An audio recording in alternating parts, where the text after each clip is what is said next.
Good morning students. Apex college Makrana की online classes में आप सभी छात्र छात्राओं का स्वागत है। आज हम बीएससी पार्ट 2 में थर्मोडायनेमिक्स केटीजी अर्थात काइनेटिक थ्योरी ऑफ गैसेस में जनरल थर्मोडायनेमिकल इंटरेक्शंस के बारे में पढ़ा था। हम जनरल थर्मोडायनेमिक इंटरेक्शंस के लिए हमें जिन जिन चीज़ों का अध्ययन करना है हम उनको ब्रीफली डिस्कस करेंगे। जैसा कि आप सभी देख चुके हैं कि कोई भी यदि एक मैक्रोस्कोपिक सिस्टम है, कौन सा, यदि कोई भी एक मैक्रोस्कोपिक सिस्टम है तो उसमें क्या होगा, वह किसी दूसरे स्थूल निकाय के साथ क्या होगा, यदि उसमें कोई एक्सटर्नल पैरामीटर्स अर्थात यदि कोई बाह्य प्राचल यदि वो उस पर डिपेंड करता है तो Q क्या होगा, Q इक्वल टू क्या होगा, Q इक्वल टू आपके होगा Q is function of omega omega equal to omega is E of X. Omega is क्या होगा, omega is E of X होगा। तो हमारे पास जैसा कि हमने फर्स्ट यूनिट में पढ़ा ओमेगा के फंक्शंस के रूप में, आज हम उन्हीं को आगे डिस्कस करने वाले हैं। तो हम वन बाय वन एक एक टॉपिक को डिस्कस करेंगे। यदि मैं बाह्य प्राचल अर्थात यदि मैं एक्सटर्नल पैरामीटर्स यदि मैं मानूं कि कोई भी एक्सटर्नल पैरामीटर्स क्या क्या हो सकते हैं, आयतन हो सकता है, क्या हो सकता है, एक्सटर्नल पैरामीटर्स क्या, एक्सटर्नल पैरामीटर्स क्या हो सकता है, यानी बाह्य प्राचल क्या हो सकता है, आयतन हो सकता है, दाब हो सकता है, ताप हो सकता है, और कुछ भी जो किसी चीज के सिस्टम को डिस्टर्ब करे वे क्या हो सकते हैं, एक्सटर्नल पैरामीटर्स हो सकते हैं। बाह्य विद्युत क्षेत्र हो सकता है, बाह्य विद्युत क्षेत्र हो सकता है, बाह्य चुंबकीय क्षेत्र हो सकता है।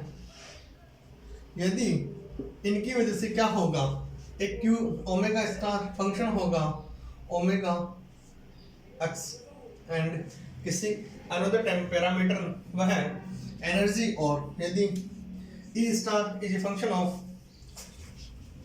एक्स एंड E, जहां पर हमें पता है एक्स क्या है, बाह्य प्राचल क्या है, बाह्य प्राचल क्या है, परिवर्तनशील है। बाह्य प्राचल हम लिख देते हैं यहाँ पर, बाह्य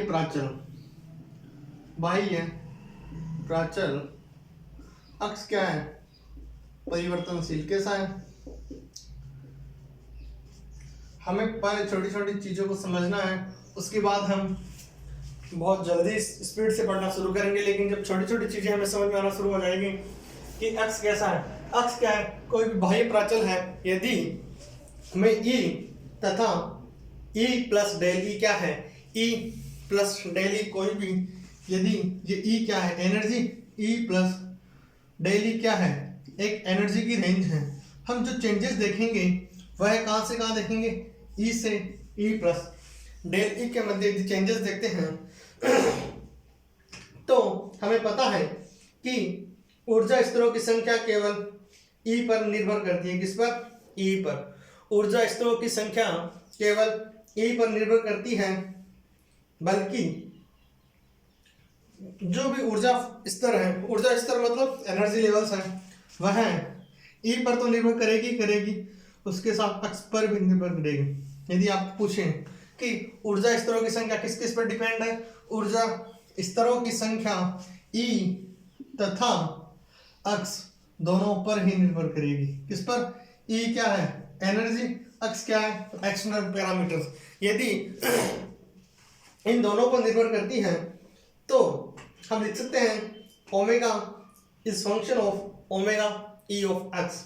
यदि मैं मान लूं कि किसी सिस्टम पर, यदि किसी सिस्टम में किसी ऊर्जा स्तर R पर यदि हम डिस्कस करना चाहें तो जिसकी ऊर्जा ER तथा बाह्य प्राचल X हो तो क्या होगा, ER is a function of, यदि हम किसी दूसरे एनर्जी लेवल ER पर डिस्कस करना चाहे तो क्या, ER is a function of यही तो होगा E R is a function of E of R, जहां पर यदि हम आर की जगह एक्स लिखें, आर क्या है, आर है आपका किसी दूसरे एनर्जी लेवल। एनर्जी लेवल कौन सा है, ई आर है। यदि हम ई आर पर विचार करें तो ई आर किस पर डिपेंड करेगा, ई आर क्या है जिसकी जो ई आर क्या एनर्जी लेवल, यहाँ पर एनर्जी लेवल, यहाँ पर ई आर किस पर डिपेंड करेगा, किसी एक्सटर्नल पैरामीटर यदि एक्स पर डिपेंड करता हमने क्या किया, एक रेंज ली ई से ई प्लस डे ली। अगेन यदि मैं मानता हूं कि उसके आरवे एनर्जी लेवल, कौन से आरवे एनर्जी लेवल पर एनर्जी कितनी होगी, ई आर, जो फंक्शन किसका होगा, E R is a function of X, किसका, E R is a function of X का यदि वो फंक्शन होगा तो मुझे पता है कि बाह्य प्राचल एक्स में dx के सापेक्ष परिवर्तन किया जाए तो ऊर्जा में क्या होगा, परिवर्तन। अब हमारी थर्मोडायनेमिक्स स्टार्ट होती है, अर्थात यदि बाह्य प्राचल x में परिवर्तन किया जाता है, अर्थात यदि हम x को dx के रेस्पेक्ट में डिफरेंशिएट करते हैं तो ऊर्जा में क्या होंगे, चेंजेस होंगे। तो मैं क्या लिखूंगा, मैं लिखूंगा d of E R, d of E R equal to del E R by del of x into D X. ये किसके बराबर आएगा, ये आपके आएगा X R into D X. किसके, एक्स आर किसके बराबर है, इसके। तो एक्स आर की जगह मैं क्या लिख सकता हूँ, कैपिटल एक्स आर की जगह लिख सकता हूँ del E R by del X. ध्यान देना हमने लिखा E R equal to del del E R by del X into D X. यदि हमने इसको अक्सार लिखा, यदि इसको अक्सार लिखा, इसको अक्सार लिखा तो क्या हो गया, X R into D X. X क्या है, बाह्य प्राचल। यदि मुझे पता है कि जो बाह्य प्राचल यदि dx में परिवर्तन कर दिया जाए तो उसकी ऊर्जा क्या होगी, अलग अलग होगी, जो कि हमने एक समीकरण लिखी अक्सार के लिए। तो अक्सार के लिए एनर्जी लेवल्स की वैल्यू क्या हो सकती है, अलग अलग हो सकती है। अब हम अगला पढ़ेंगे कि ith मतलब आईवे सबसिस्टम में ऊर्जा स्तरों की संख्या में परिवर्तन। हमारा छोटा सा टॉपिक है, शुरुआत में थोड़ा धीरे धीरे, लेकिन यदि ये समझ में आ गई कि ith क्या है, अक्सार क्या है, तो हम अगेन बहुत जल्दी जल्दी इस टॉपिक को कवर कर लेंगे, जैसा कि हर टॉपिक में करते हैं। ये है आईवे उपनिकाय, आईवे उपनिकाय में ऊर्जा स्तरों की संख्या में पढ़ दो। ऊर्जा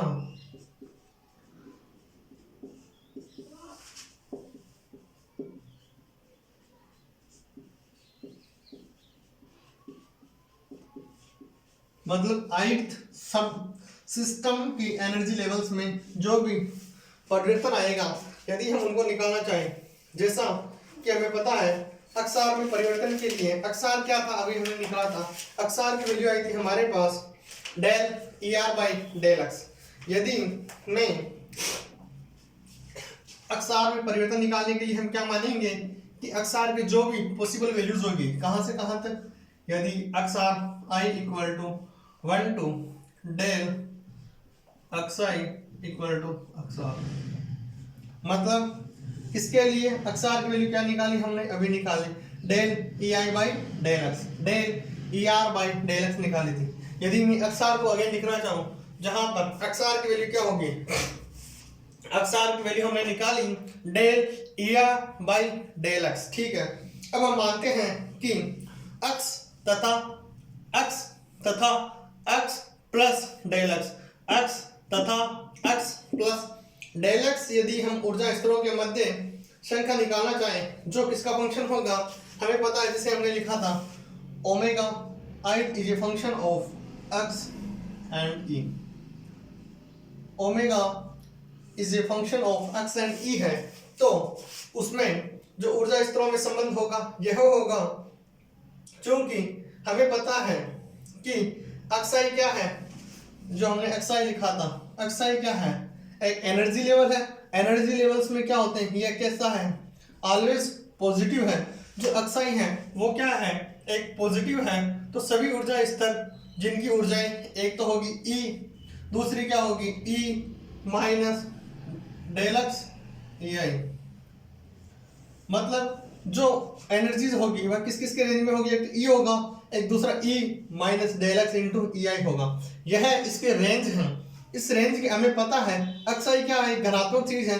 यदि अक्साई घनात्मक है तो E तथा E minus EI into del X क्या होगा।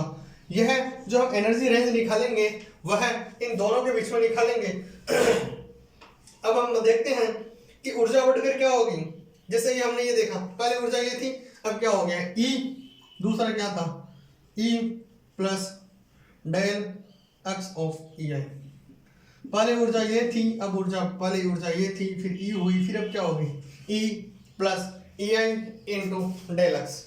यदि इसलिए हम जो अक्साई रेंज में ऊर्जा स्तरों की संख्या होगी, अब हम लिखेंगे अक्साई रेंज में ऊर्जा स्तरों की संख्या किसके बराबर होगी। हम लिखते हैं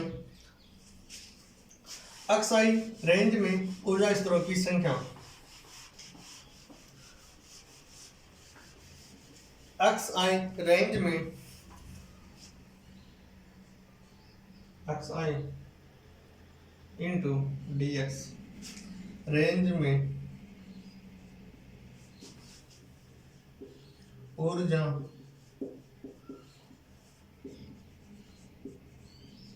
किसके बराबर होगी, वह आपके किसके बराबर होगी, वह होगी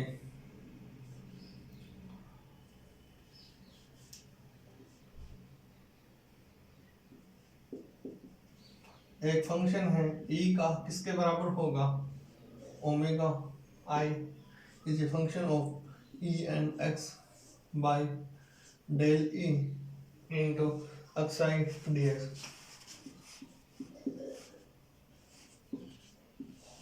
वेरी इंपॉर्टेंट, ध्यान रखना है। अक्साई DX रेंज में जो भी एनर्जीज लेवल होंगे उनकी संख्या कितनी होगी, वह होगी omega I is a function of EX by del E into xi into DX। ये किसके लिए, अक्साई DX रेंज के लिए। किसके लिए, अक्साई DX रेंज के लिए। तो हमने क्या किया, इसको यहाँ पर अक्साई DX से क्या कर दिया, मल्टीप्लाई कर दिया, अर्थात यह DX के रेस्पेक्ट में क्या होगा, इंटीग्रेट होगा। क्या होगा, इंटीग्रेट होगा।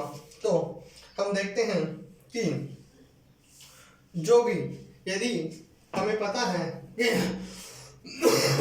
यदि इसकी वैल्यू क्या होगी, यदि ये सिस्टम है, इसका कोई सबसिस्टम है जो EX में ऊर्जा स्तर में कमी होती है, तो परिवर्तन के पश्चात अर्थात आफ्टर चेंज जो E में परिवर्तन होता है वो क्या होता है, अधिक होता है।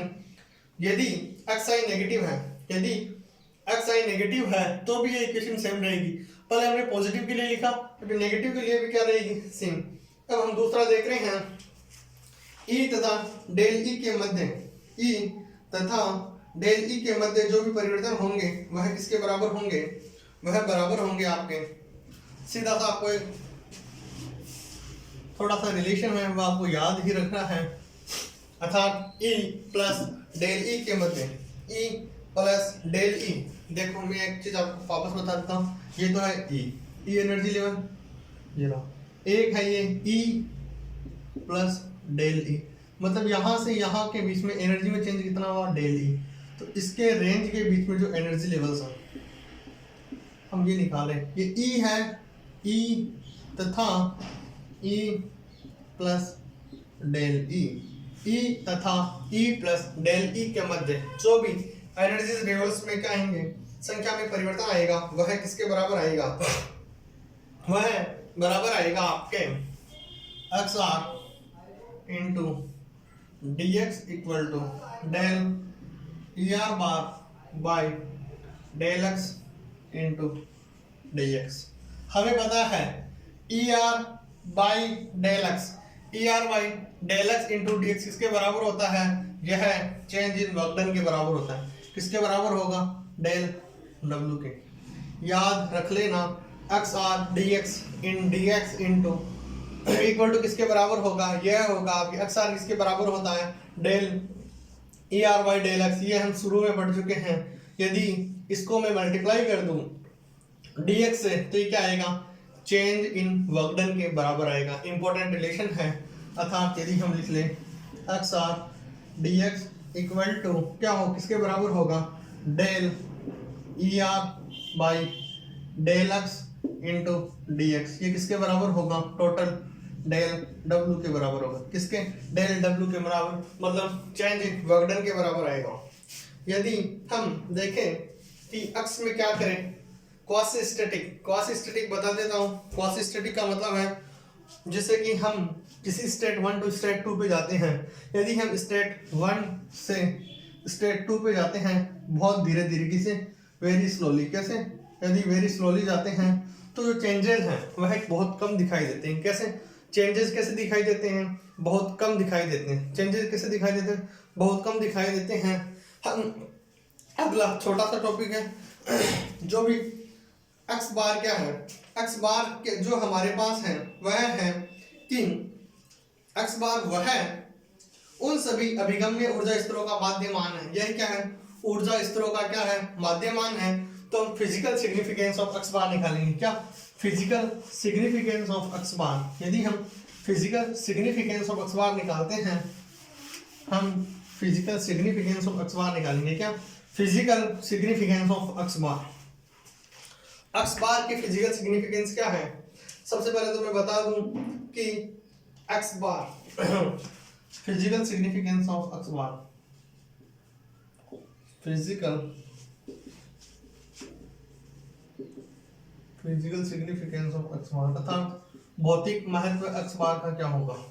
एक्स बार का भौतिक महत्व क्या है, एक्स बार का भौतिक महत्व यही है कि यदि हम जो बाह्य प्राचल एक्स है, जो हमारे पास एक्स आर इंटू हमारे पास एक आया था, X R into D X क्या आया, यह आया आपके बराबर डेल डब्ल्यू के। किसके, डेल डब्ल्यू किसके बराबर आया, E R by del X into D X. यही तो आया हमारे पास, del E R by del X equal to into D X equal to क्या है, डेल डब्ल्यू। यदि यह आया तो हमें पता है कि यदि इसमें जो एक्सटर्नल पैरामीटर क्या है, एक्स है, यदि वो किसमें हो, वह है फोर्स की बीमार ये किसकी आती है।